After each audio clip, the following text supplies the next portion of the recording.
everybody. If we could please turn to Proverbs 3, verses 19 to 24. Whātoto tolu, whaiupu sifulu iwa, ile losofulu mole. Proverbs 3, verses 19 to 24. Whātoto tolu, whaiupu sifulu iwa, ile losofulu mole. And if I could have our English readers please start, followed by our Samoan readers, please. Proverbs 3, 19 to 24. Ia. The Lord by wisdom founded the earth, by understanding he established the heavens. By his knowledge the depths were broken up, and clouds dropped down the dew. My son, let them not depart from your eyes. Keep sound wisdom and discretion, so they will be life to your soul and grace to your neck. Then you will walk safely in your way, and your foot will not stumble. When you lie down, you will not be afraid. Yes, you will lie down, and your sleep will be sweet. Whātoto tolu, whaiupu sifulu iwa, ile losofulu mole. Ia. Poto le whawaiana e iowa le launani, ua whātu maurina le langi le mawhawha. O lona poto ua raiwa i nai moana, o awhoi o ta uruai e sau. Tau atali ie, awane i tea ese nei mea i o ruma, ia e tau whi mau i le poto ma le mawhawha. I whai ia mea maola o roho mana, ma mea matata fie o rohua. Mana e salane e mea o sausau le ui o wana. E le tu ia fori o whai. A e ta oto e te le fefe. E te ta oto lava. E mahi e fori o moi. I'll pray. Dear Heavenly Father, we acknowledge you as our Creator, Lord, and us, your creation. We acknowledge your wisdom that founded the earth, and your understanding that established the heavens. Lord, as we come to read more of the book of Proverbs, Lord, we are more amazed by your wisdom, by your understanding, your discretion. We pray that we get a measure of it, we get a fraction of a fraction of a fraction of it, and we learn to live this life in this world that you've created in the way that you want to. Lord, we live to please you, Lord. Just ask for your blessing over the study. In Jesus' name, amen. So just reviewing what we went through last time. I went through Proverbs 3, 13 to 18. And I talked about how divine wisdom yields the richest treasures. And from that passage, we would see treasures perhaps from the words like prophets, length of days, honor, pleasantness, peace, life, happiness. And it's important to pursue wisdom because there are many blessings to it. Remembering though that reading our word, obeying our word, and actually praying for wisdom is how we receive wisdom. It is the best financial advice that I'll give you. Okay, invest in wisdom because the text says it's more precious than silver, than gold, than rubies. Okay. However, we must be discerning between the heavenly wisdom and demonic wisdom. And that we read the passage from James 3, 13 to 18. So when you have time, go back and have a read. So today, we continue singing the praises of wisdom and also discretion with more benefits, including a good night's sleep. So, I'll read verses 19 and 20, then we'll have it in Samoan. The Lord by wisdom founded the earth. By understanding he established the heavens. By his knowledge the deeps were broken up and the skies drip with dew. In Samoan, please. Ia.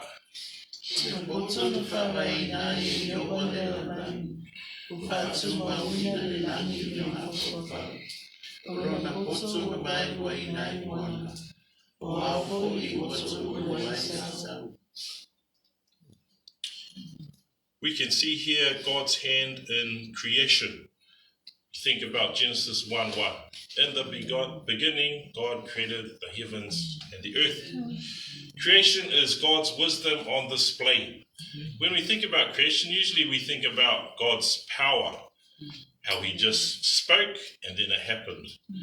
But there's the aspect of his wisdom, which we need to acknowledge as well. And just to highlight him being our creator, let's just read Colossians 1:16. Kolosi mua mua whaiupu sifuru ono. Colossians 1:16. Kolosi mua mua whaiupu sifuru ono.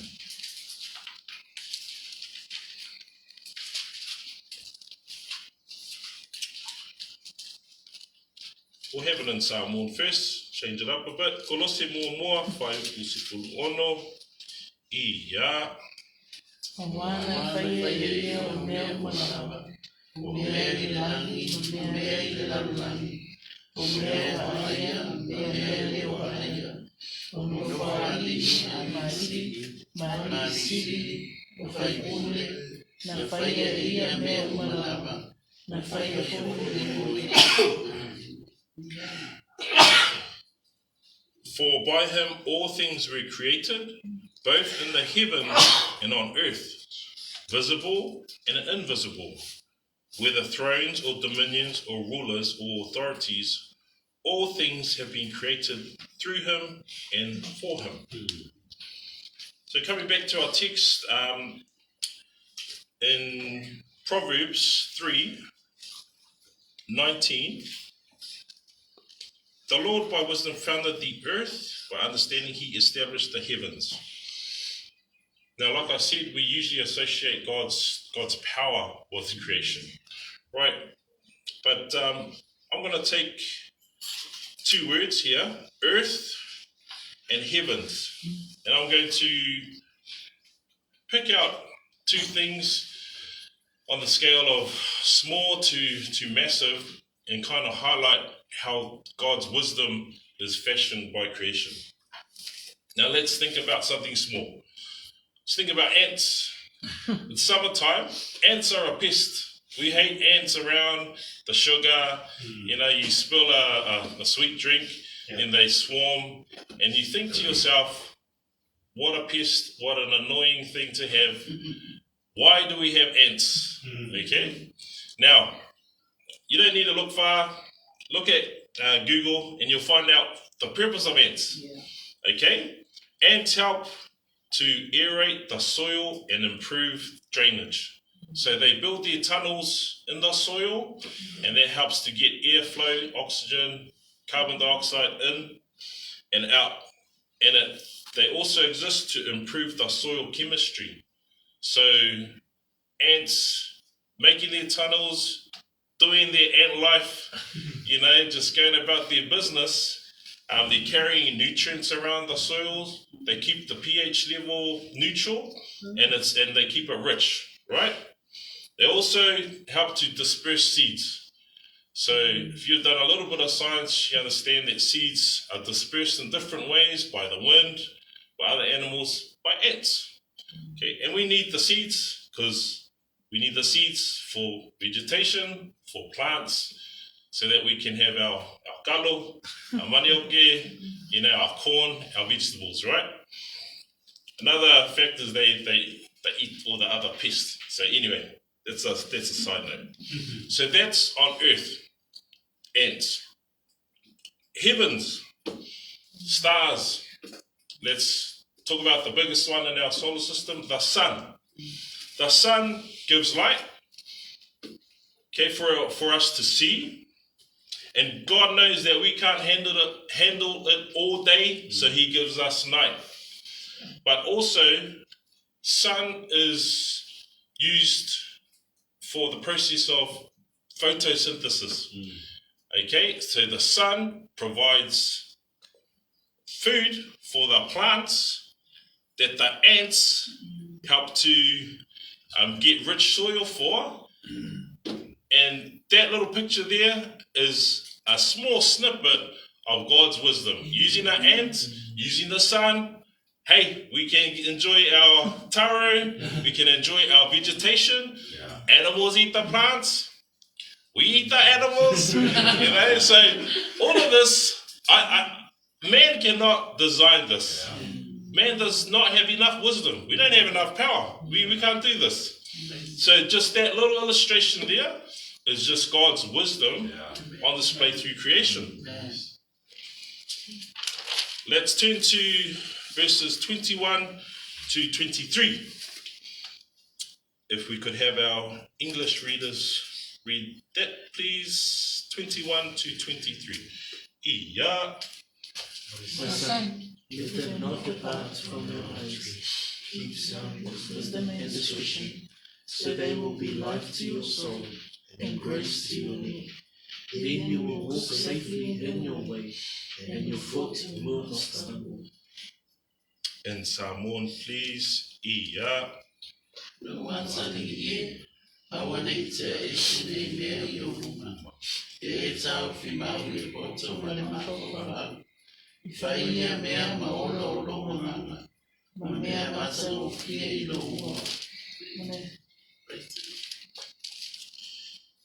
Here, Solomon brings us back down to us, and that he's used this term time and time again, my son, and that's a loving, endearing address from a father, parental advice. Okay, so we're talking about God being amazing in his wisdom, and he's coming back down to us. And like I said in my prayer, we just have a fraction of a fraction of a fraction of God's wisdom. And that's the wisdom that we need to pursue. Remembering that there is worldly wisdom, demonic wisdom, which we need to discern and be careful about. This word helps us to discern that. So verse 21 talks about something to do. For us to do is to keep sound wisdom and discretion. Again, Proverbs is talking about wisdom versus foolishness, righteousness versus sinfulness, and again, just hammering the point. Every time something's repeated, it means it's important, and we need to take note. So, when we do this thing, keeping wisdom and discretion, that word keep, it implies to guard, to preserve, to focus on, to cling on to it. We need to keep wisdom and keep discretion. Why? Because there's benefits in verses 22 and 23. The benefit from verse 22, so they will be life to your soul and adornment to your neck. Adornment reminds me of Proverbs 1:9. I'll just read quickly. Indeed, they are a graceful wreath to your head and ornaments about your neck. So I've talked before about wisdom.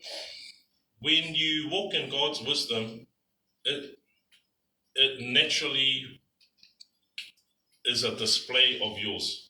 It's a natural, people see it. You don't need to boast about it.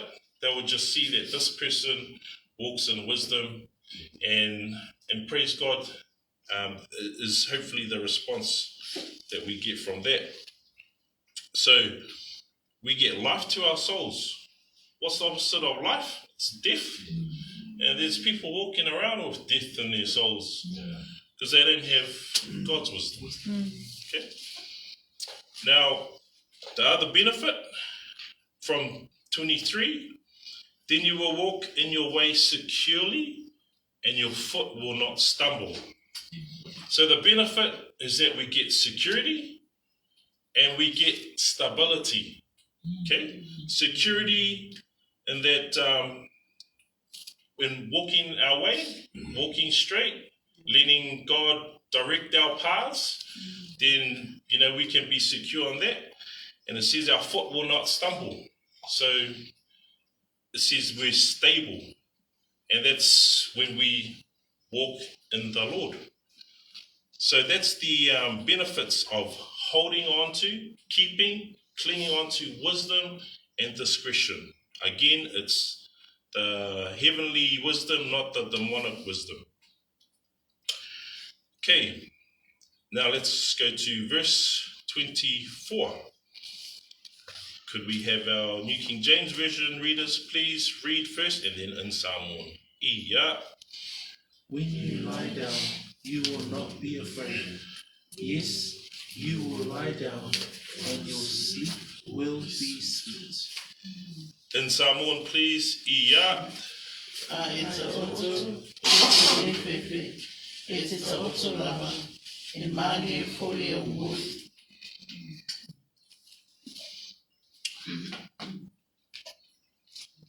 To have a good sleep is a good thing, right? Amen. I'm going to go to Acts 12. Acts 12, 1 to 7. And we're going to see an example of someone, his name is Peter, who lived out verse 24. Okay, so Acts 12, verses 1 to 7.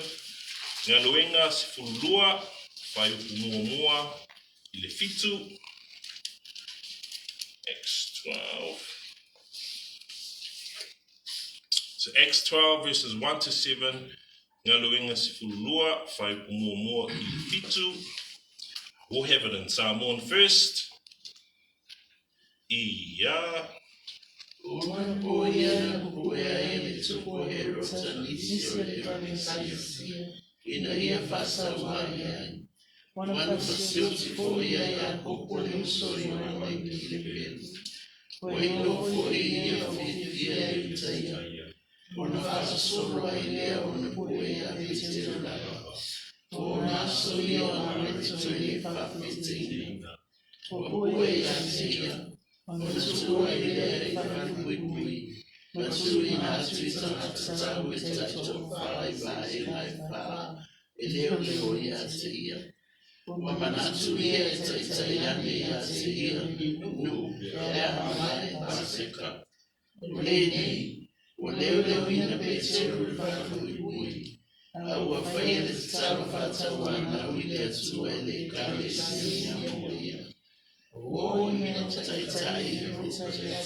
Our English readers, please. Acts 12, verses 1 to 7.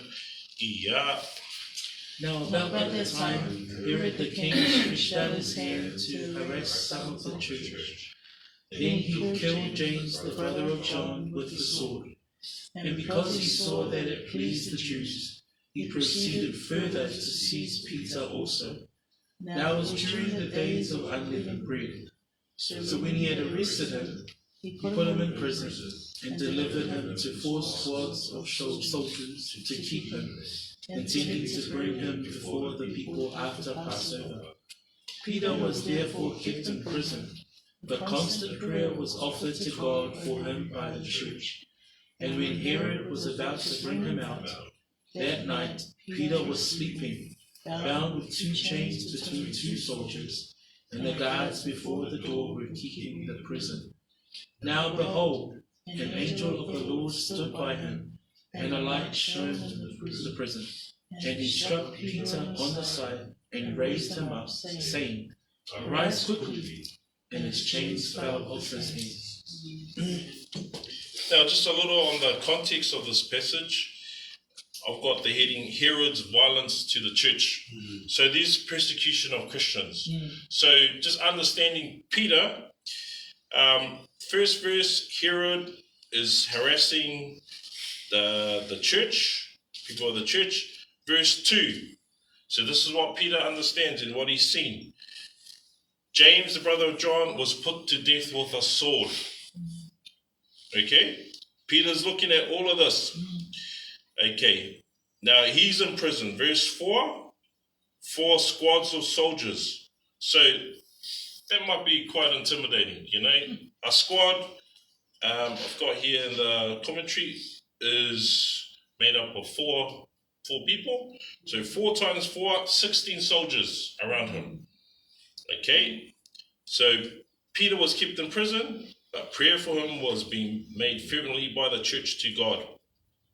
Now, it's the night, the very night, when Herod is about to bring him forward. Peter was sleeping between 2 soldiers. Peter has seen Jesus die on the cross. Peter was told by Jesus, you're going to be a martyr. Now, for someone who has seen what he's seen and heard and in a prison surrounded by soldiers, someone who would be worried would not sleep. Someone who is troubled, they would be in a fetal position, thumb in their mouth, crying for their mother. You know, this, just imagine someone who is terrified. And we would understand I'd understand if that's what I read in this text. I'd understand that. But this guy, it says here, verse 7, and behold, an angel of the Lord suddenly appeared, and a light shone in the cell. Now the light, when you're sleeping, when you want a good rest, you want it dark, you want it quiet, you know, a good temperature. When light comes in, you get irritated, right? This guy sleeps through the light. Okay, he's that at peace. It's not even bothering him. You know, this is what has to happen. The angel has to strike his side. Hey, get up quickly. Now, that's a guy who knows verse 24, Proverbs 3:24. When you lie down, you will not be afraid. When you lie down, your sleep will be sweet. Man, and that's Peter. What's that verse? To die is gain, to live is Christ. He didn't care if he's going to die. I get gain to heaven. If he's going to live, sweet, I'm living for Christ. What an attitude. What an attitude, and something we should aspire to, right? Man, and I suspect that Peter would have known Isaiah 26:3. Isaiah luosfulu ono faiupu tolu. And I'll tell you another Isaiah verse soon, just to contrast that.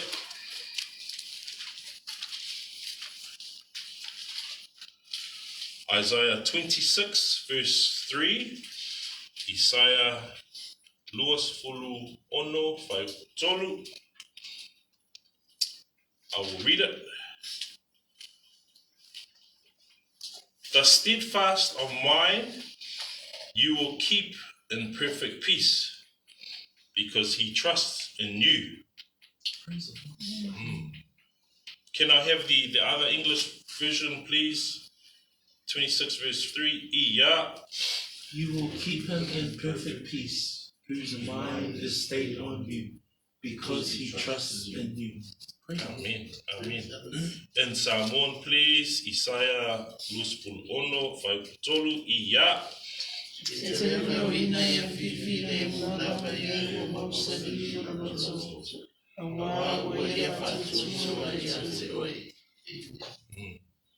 How do you have a sweet sleep? You have a mind that's in the Lord. So the steadfast of mind you will keep in perfect peace, because he trusts in you. And I'm going to contrast that with Isaiah 48:22. Isaiah 48:22.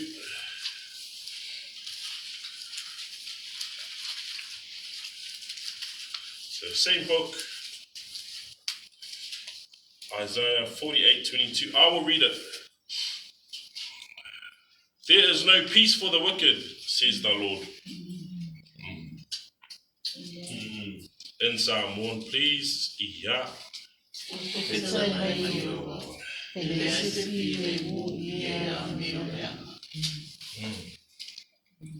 When you think about that, I was contemplating this, Peter could sleep because he had peace. His mind was stayed on thee. A wicked person, they have no peace. If you think about it, a wicked person is a selfish person, right? They after gain, financial gain, gain of riches, glory. They want popularity. They do things. They manipulate people. They scheme, and they steal. They cheat. This is what wicked people do. So a wicked person, they can't have peace because of their own strength. They're scheming, they're putting things in their head, and they're trying to do things themselves to get their own glory, to get their own gain, right? In their heads, they'll be, oh man, look, he found out I stole that. Now I have to lie about this. Actually, I'm going to go and do this. And man, I better talk to that girl because she's got my thing and I need it. A wicked person is scheming all the time. They don't have a peaceful sleep because they got to watch their back. Oh, flip, I lied here, I stole here, oh man, I did wrong here, I had to cover up here and do this. Wicked people, that's what they get, is no peace and no sleep. But us as Christians, we should have the best sleep, right? Put on your CPAP machine and then trust in the Lord, have peace in your heart, sleep like a baby, right? Sleep like a baby. So I just wanted to make that contrast because, that's us, eh? Let's have a peaceful sleep. The wicked people, they can keep scheming in their own flesh until they get to know the Lord, right? And then, until then, we pray for them, okay, because that's what the Lord wants. But we'll end there. Praise God. Let's keep, let's guard, let's hold on to, preserve, cling on to wisdom and discretion. Then you'll have a good night's sleep.